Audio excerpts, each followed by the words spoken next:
नमस्कार मित्रों, soul journey सतयुगा में आप सभी का स्वागत है। और मैं पायल शाह आज आप लोगों के लिए एक नए विषय को डिस्कस करने जा रही हूँ, है ना।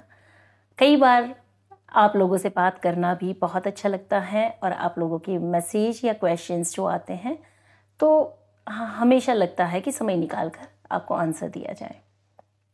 और धीरे धीरे मैं आप लोगों के प्यार में भी बढ़ती जा रही हूँ। आप सभी डिवाइन सोल्स, आप सभी एक ऐसी दिव्य आत्माएं हैं जिनसे एक दिल का, सोल का रिश्ता बनता जा रहा है और यही अनकंडीशनल लव की फीलिंग है। तो चलिए, विषय को शुरू करने से पहले मैं थोड़ा सा आपको बता दूं कि आज हम डिस्कस क्या करने जा रहे हैं। हमने कई बार फ्रीक्वेंसीज को और वाइब्रेशंस को समझा हुआ है ना। और आगे भी मैंने आपकी एनर्जी यानी कि फीलिंग बेस पर जो आपके वाइब्रेशंस होते हैं उसका चार्ट मैंने शेयर किया था। अगले कुछ वीडियो में मैं फिर से एक डिटेल वीडियो सेंड करूंगी एनर्जी चार्ट का। पर आज हम ये डिस्कस करते हैं कि आपकी एनर्जी फ्रीक्वेंसीज को ये कैसे राइज किया जाए। बहुत बार इस पर डिस्कस हम कर चुके हैं, पर फिर भी लगता है कि इसमें एक सीधी और सरल टेक्निक होनी चाहिए। कैसे आपकी पूरी जर्नी का जो श्रेय जाता है, हम सभी को यहाँ पे मोक्षा प्राप्त करना है। हम सभी फ्रीडम में जाना चाहते हैं, हम सभी आध्यात्म की में उन्नति चाहते हैं। हम सभी को, जैसे हम बात करते हैं सोल जर्नी आत्मा का सफ़र, है ना, सोल की जर्नी। तो ये सोल की जर्नी, उसका कोई डेस्टिनेशन तो होगा ना। ये जर्नी है, सफ़र है, तो उसका कोई डेस्टिनेशन होगा और वो डेस्टिनेशन हमेशा हम चाहते हैं कि वो मोक्षा हो। हम सभी को आध्यात्मिक उन्नति पानी है, आध्यात्मिक रूप से ऊपर उठना है। तो इसके लिए न जाने हम कितने प्रयत्न करते हैं, कितनी चीज़ें करते हैं। बहुत से मेडिटेशंस करते हैं, बहुत सी साधनाएं करते हैं, या बहुत से वीडियोस भी सुनते हैं, बहुत सी बुक्स पढ़ते हैं और यहाँ वहाँ से बहुत कुछ करते हैं। पर एक चीज़ जो महत्वपूर्ण है, शायद वो करना भूल जाते हैं, और वो है समर्पण। समर्पण एक ऐसी चीज़ है जो सब कुछ करते हुए भी आपको कुछ नहीं करना सिखाती है। हम सभी ने कई बार ज़ेन मेडिटेशन के बारे में भी सुना होगा, ज़ेन साधुओं के बारे में भी सुना होगा और ज़ेन फिलोसॉफी को भी समझा होगा। बहुत सिंपल और सरल है। और कई बार ओशो की टीचिंग्स भी आपको ज़ेन फिलोसॉफी के बारे में ज्ञान देती हैं, समझाती हैं। जिन्होंने ओशो को सुना होगा या समझा होगा, उन्होंने ये भी जाना होगा कि ये ज़ेन फिलोसॉफी क्या है। हर चीज़ों में ओशो क्या कहते हैं, पर निकल जाओ, यानी कि उस चीज़ को त्यागो मत।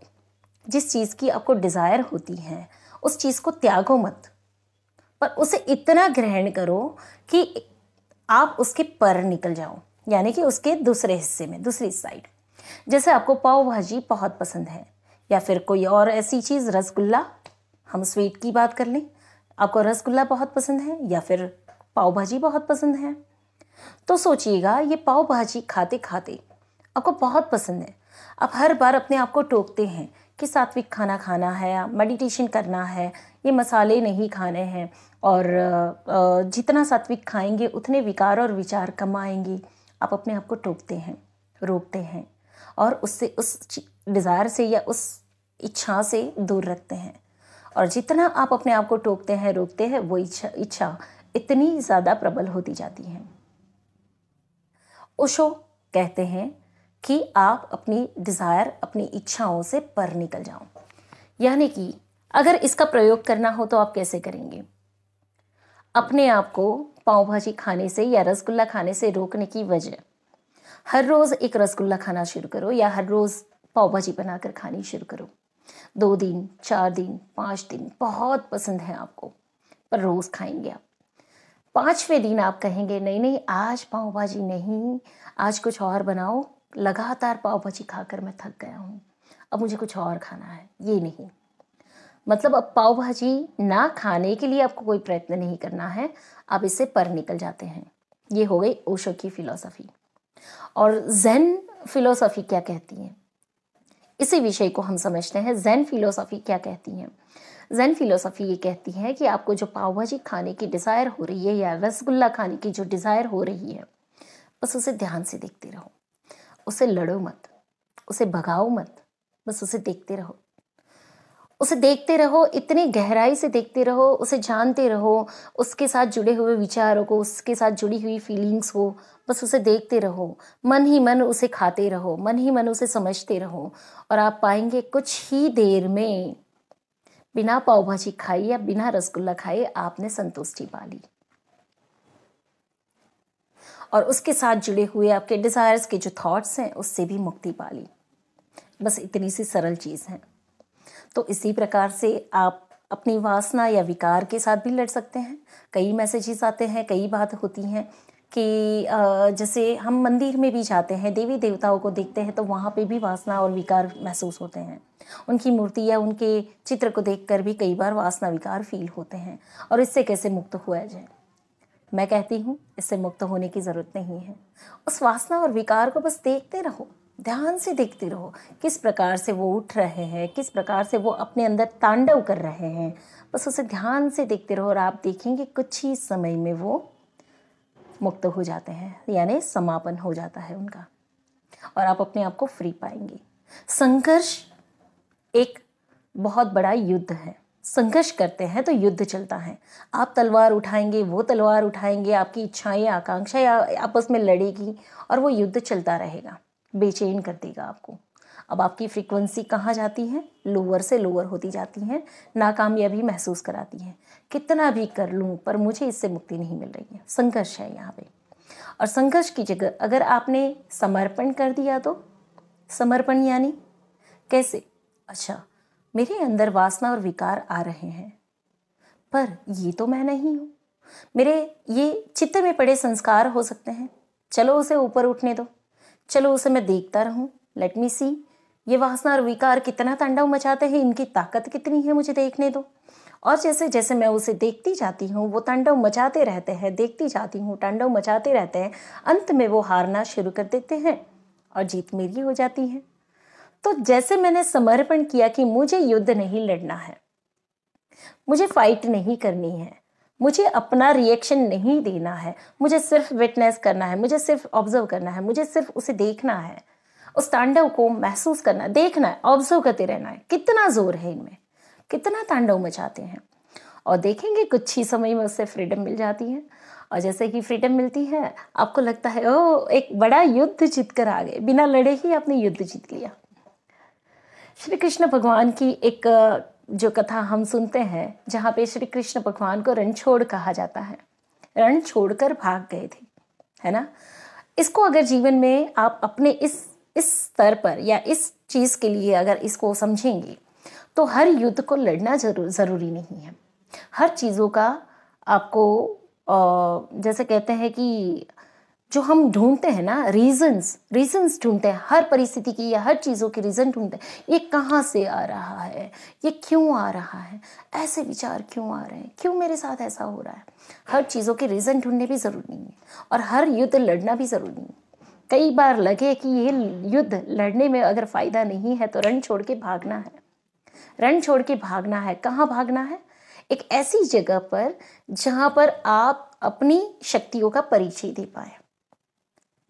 यानी कि अब अंदर जो तांडव चल रहा है, अंदर जो युद्ध चल रहा है, मैं उसके साथ फाइट नहीं करूंगी, मैं उसे बस दूर खड़े खड़े देखती रहूंगी। और जैसे मैं देखती रहूंगी थोड़ी समय में पता चलने लगेगा जो अंदर एक धारी तलवार उठाकर कोई लड़ने आ रहा है, उसको सामने मेरी तलवार ही नहीं मिल रही है, वो अकेला कितने वार चलाएगा। मैंने सामने कोई रिएक्ट ही नहीं करना है, मुझे तो खाली ऑब्जर्व करना है दूर रहकर। और मैंने देखना शुरू किया कि जैसे जैसे वो अकेला तलवार चला रहा है, उसे कोई रिएक्शन नहीं मिल रहा है, अंत में वो अपने हथियार डालता है। और जब वो हथियार डालता है तब मुझे अपनी शक्ति का परिचय मिल जाता है और तब मुझे समझ में आता है कि मुझे युद्ध जीतने के लिए तलवार उठाने की, संघर्ष करने की या रिएक्ट करने की ज़रूरत नहीं है। ज़ेन फिलोसॉफी कहती है ऑब्जर्व करो, देखो, सिर्फ देखते रहो, इस हद तक देखते रहो कि देखते देखते वह चीज़ ही डिसअपीयर हो जाए। जो चीज़ का, जिस भी चीज़ का अस्तित्व आपके सामने है उसे इतना देखो कि देखते देखते आप उससे पर निकल जाओगे और आपको पता चलेगा वो चीज़ तो थी ही नहीं। ये सामने दीवार है, दीवार इतनी ठोस है, आप दीवार से दूसरे हिस्से में नहीं जा पाएंगे। आपकी चेतना शक्ति को इतना बढ़ाओ और दीवार को देखते रहो, तो दीवार कण कण में परिवर्तित होनी शुरू हो जाएगी और आपकी चेतना दीवार के दूसरे हिस्से में प्रवेश कर जाएगी। ठोस से ठोस चीज को भी आप पार कर सकते हो, उससे गुजर सकते हो। बड़े से बड़ी मुसीबत को भी आप देख देख कर ही उसे सॉल्व कर सकते हो। ऐसा ही एक अनुभव आपसे शेयर करना चाहती हूँ। मेरे जीवन में एक परिस्थिति को लेकर बहुत ज़्यादा डर था, बहुत ज़्यादा डर, यानी कि अपनी एक बिजनेस सिचुएशन को लेकर। और उसका मैं रियल एक्सपीरियंस आपसे शेयर करना चाहती हूँ कि उस सिचुएशन में मैंने बहुत लंबा लॉस किया था। और उस लॉस में मुझे ऐसा लग रहा था कि ये डर इतना बड़ा था कि मेरे जीवन का ये सबसे बड़ा डर था। मैं क्या करूँगी, कैसे मैनेज करूँगी, इन सब चीज़ों को कैसे डील करूँगी। मैंने अपने आप को ऑब्जर्व करना शुरू किया, तो मैंने सिर्फ इतना जाना कि क्या मेरा इंटेंशन इस सिचुएशन में कहीं पर रॉन्ग था, क्या मैं गलत थी। तो मैंने ये देखा कि जी नहीं, मैं बिल्कुल गलत नहीं हूँ। क्या मेरे एक्शन में कोई कमी है, मैंने ये ऑब्जर्व करना शुरू किया कि क्या मैंने मेहनत करने में या एक्शन लेने में कोई कमी रखी। तो अंदर से आवाज़ आती है, नहीं, बिल्कुल नहीं, 100% मेहनत करिए। कर्म करना मेरा काम है, फल देना, फल क्या मिलेगा या फल जो मिलेगा वो मेरे हाथ में नहीं है। तो मैंने अपनी तरफ का 100% दिया है। ना मेरे इंटेंशन रॉन्ग है, ना मेरे एक्शन कम है। उसके बावजूद भी अगर कुछ नेगेटिविटी आती है तो अब ये मेरा रोल नहीं है, पर मेरा डर है कि इस सिचुएशन से मैं कैसे निकलूंगी। मैंने आंखें बंद की, आंखें बंद कर कर मैंने उस डर को देखना शुरू किया। मैंने उस डर को इस हद तक देखना शुरू किया कि ये डर कहाँ बैठा हुआ है।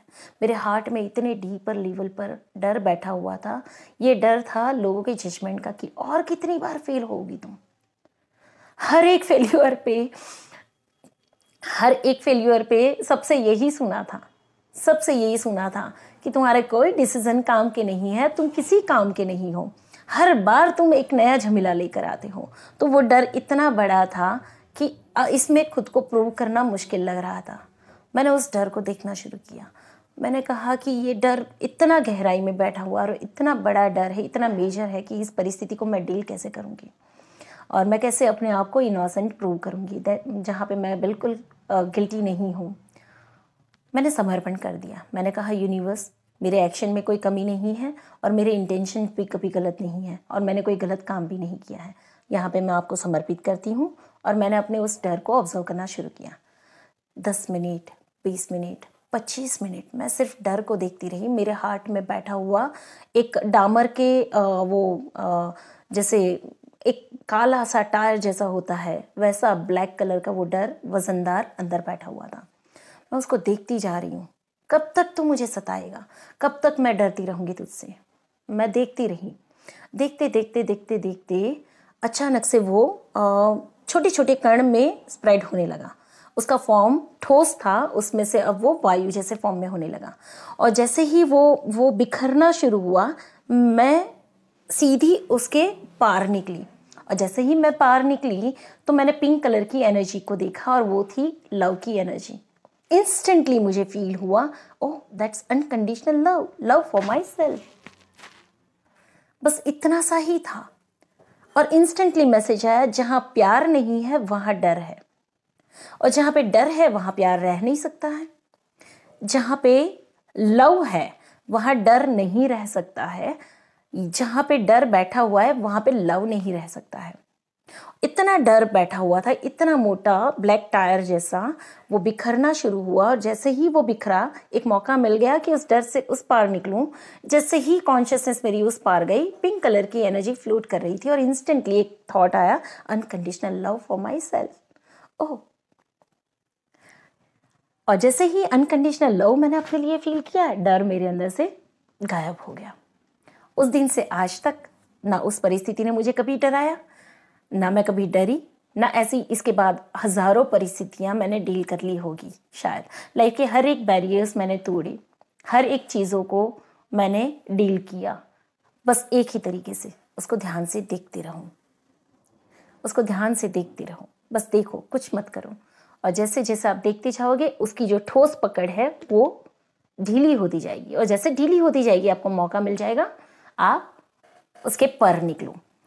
तो ओशो की थियोरी, ज़ेन थियोरी और मेरी थियोरी यहाँ पे मैंने मर्ज कर दी है, एक नई टेक्निक बन गई कि किस प्रकार से पर निकलना है, पार जाना है, ना कि उससे संघर्ष करना है।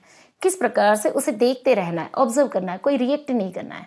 और मैंने क्या किया, दोनों को मर्ज करके एक थर्ड टेक्निक बना दी, जहाँ से मैं अपने हर एक ब्लॉकेजेस को हील कर पाती हूँ, और वही मैं आपसे आज शेयर करती हूँ। लेकिन इससे पहले मैंने क्या किया, समर्पण। ये टेक्निक भी कब काम आएगी, जब आप समर्पण करेंगे। समर्पण कैसे होगा, तो कि किसी भी सिचुएशन में आपने सारे हाथ पैर मार लिए, सब कुछ करके देख लिया, आपसे जितना बन पड़ता था देख लिया आपने। आपको दो चीज़ें चेक करनी है किसी भी सिचुएशन में। अगर आप स्टक हैं तो पहले चेक करो क्या आपके एक्शन में कोई कमी है, आपने पूरे एक्शन नहीं लिए हैं। अगर नहीं लिए हैं तो एक्शन लीजिए, और अगर लिए हैं तो फिर रुक जाइए। आपने इनफ एक्शन ले लिए, ये आपको खुद से ही पता चलेगा, है ना। दूसरा कि क्या आपके इंटेंशन में कोई विकार है, कोई नेगेटिविटी है, क्या आपके इंटेंशन प्योर है, ये भी आपको खुद ही पता चलेगा। ये दो क्वेश्चन खुद से करने हैं, और ये दोनों क्वेश्चन में अगर आप अपने आप को इनोसेंट पाते हैं तो वहाँ पे समर्पण कर दो। किसे, डिवाइन से। डिवाइन, मैं अब आपको समर्पित होती हूँ। मुझसे जितना होता था, या मेरी इस 3D बॉडी में, इस बुद्धि में जितनी समझ थी उतना मैंने कर लिया। अब ये चीज़ें मेरे हाथ में नहीं है, तो अब इसको तू ही संभाल।